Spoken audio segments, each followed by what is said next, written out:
So, choose the right computer. So, unsay mga kinahanglanon nato kung mopalit tag computer? Kinahanglan ba ta og kanang dako nga storage or kinahanglan ra ba ta og nindot nga processor? So depende po na sa atong kinahanglanon. So, for example, student ka,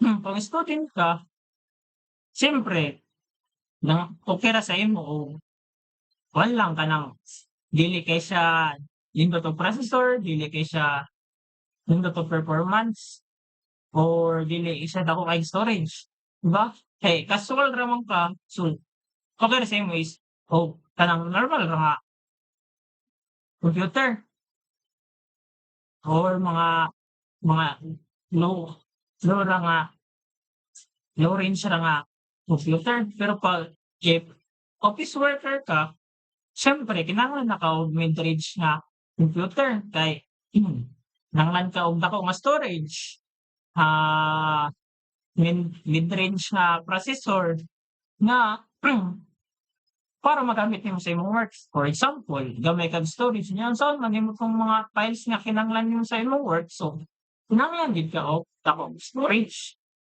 para sa imong work. And if katulo if gamers ka,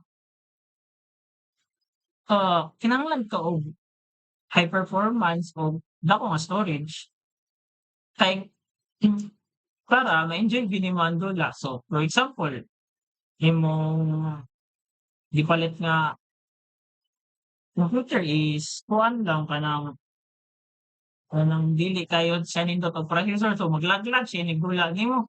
So, dili nimo ma-enjoy ang imong ang pagdula or ang gaming experience nimo. So, ang pagpalit gid nimo og computer is nagdepende din na asa nimo gamiton ang computer kay kung for example, ipalit nimo ang kanang mid-range ra nga computer tas gamer ka, 'di ba dili kay nimo ma-enjoy ang imong pagdula. So, masindot kung gamers ka pero gamers ka, nindot gid nga performance imong paliton nga computer. So, student ka nga casual ra imong gamiton niya gusto budget ra pud imong kwarta dito lang ka sa kuan nga maka-browse ka, maka-presentation ka, Word, Excel, nga na may kinahanglan sa student dili kay katong mga dagko. So, that's all. Thank you.